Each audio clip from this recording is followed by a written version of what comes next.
Welcome, welcome, welcome. Let's all take a moment, just place our hand on our hearts one more time.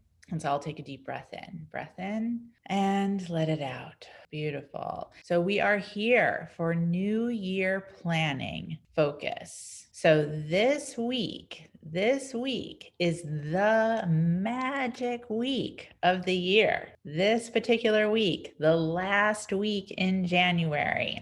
Everyone focuses on the first week of January. Everyone gives lots of attention to January 1st. And no one realizes that the real magic is in January 25th through the 30th. So take a moment to write that down. Magic week, January 25th to the 30th. Why is this the magic week? This is the magic week because it's this week where most people have already forgotten what they set as a New Year resolution. It's this week that most people have already rebounded back to habits from the previous year and lost total track of their New Year declarations and intentions.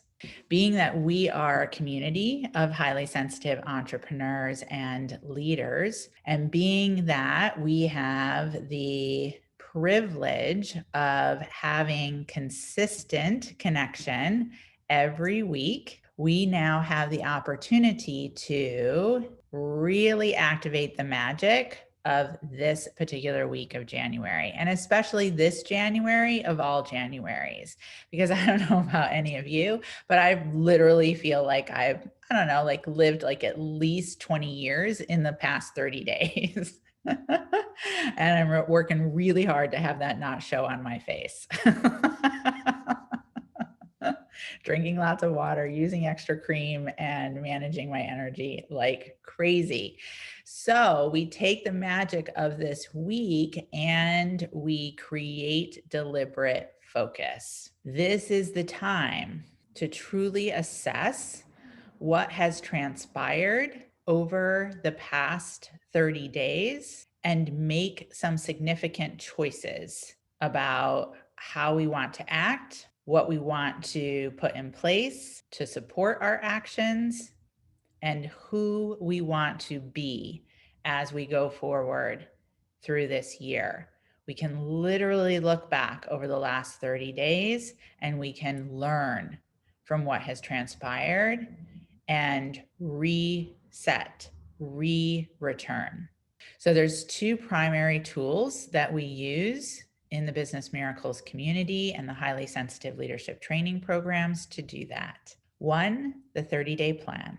Two, 30-day plan assessment. Take a breath in and let it out. So especially those of you who have already previously engaged in 6-month intuitive planning, formerly known as the Diamond Plan, which we will all have the real beauty of participating in together at the end of this coming April. But for those of you who have created previously an intuitive plan, you know that part of that plan is really deliberately assessing every 30 days.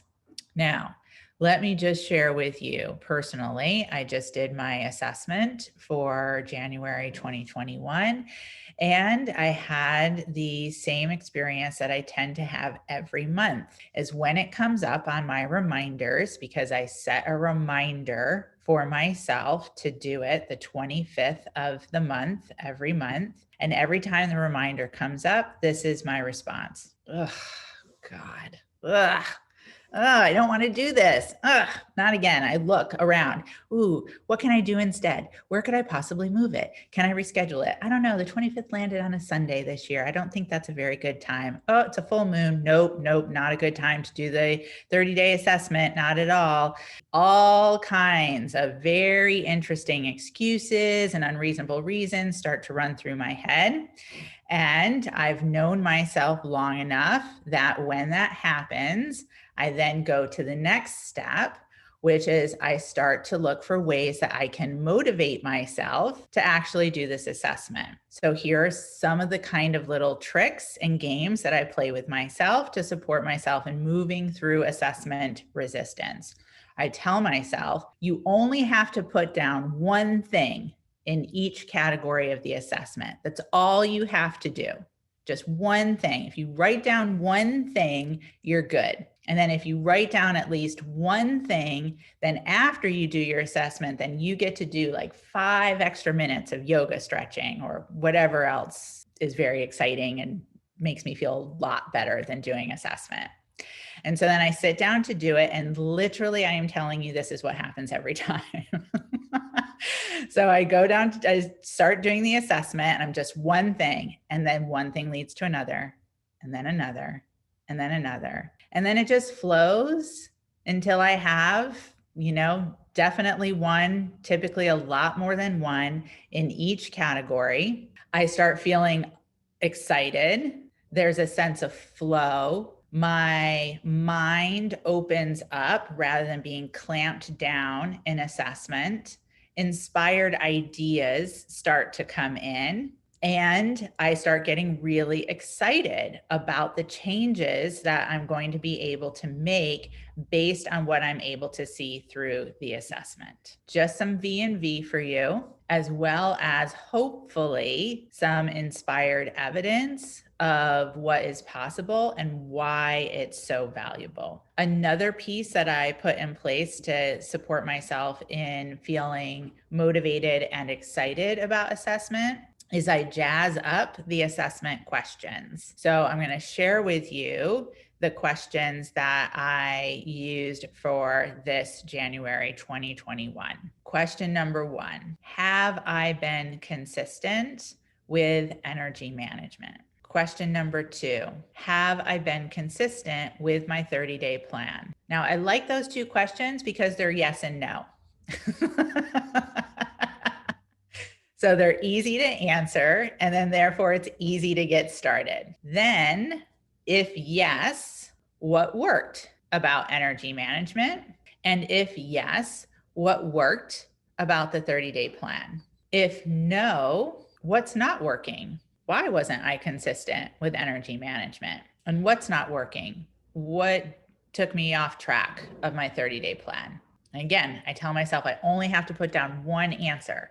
If I put down one, I'm good. Just so happens that it tends to unlock a flood. And then finally, what needs to change?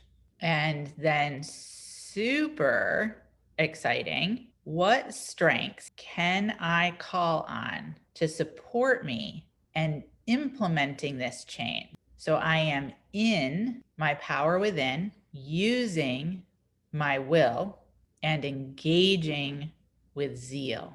And I'll read that last one again. What strengths can I call on to support me in implementing this change? So I am in my power within, using my will, and engaging with zeal. So looking at the assessment through the final lens of how can I use my strengths? I love that. That's exciting. It's like, ooh, interesting. What would it be to apply intuition here? Or what would it be to really, engage my like deep thinking or deep feeling or a personal strength, all to jazz it up, to keep myself engaged. And like I said, just this January assessment unlocked a flood, because let me tell you, there's a whole bunch that did not work about January 2021. And I'm really excited about the changes that are going to come out of it. So I'll take a breath in and let it out. With that, I'm going to hand it over to our Business Miracles community curator, Lorna, for a little bit of curator corner. Awesome. So I just want to make a dot connection between these weekly trainings, especially today's, and your leadership curriculum track. And that is to look at your orientation trainings to really support you with exactly what Heather spoke to today. So the orientation trainings are the first few trainings at the beginning of everyone's track. Every one of you has all of those. And it really supports you with the energy management piece and understanding why you need it, as well as planning, including there are the exact directions in the training on how to complete a 30-day plan. So simply trust the design of the program.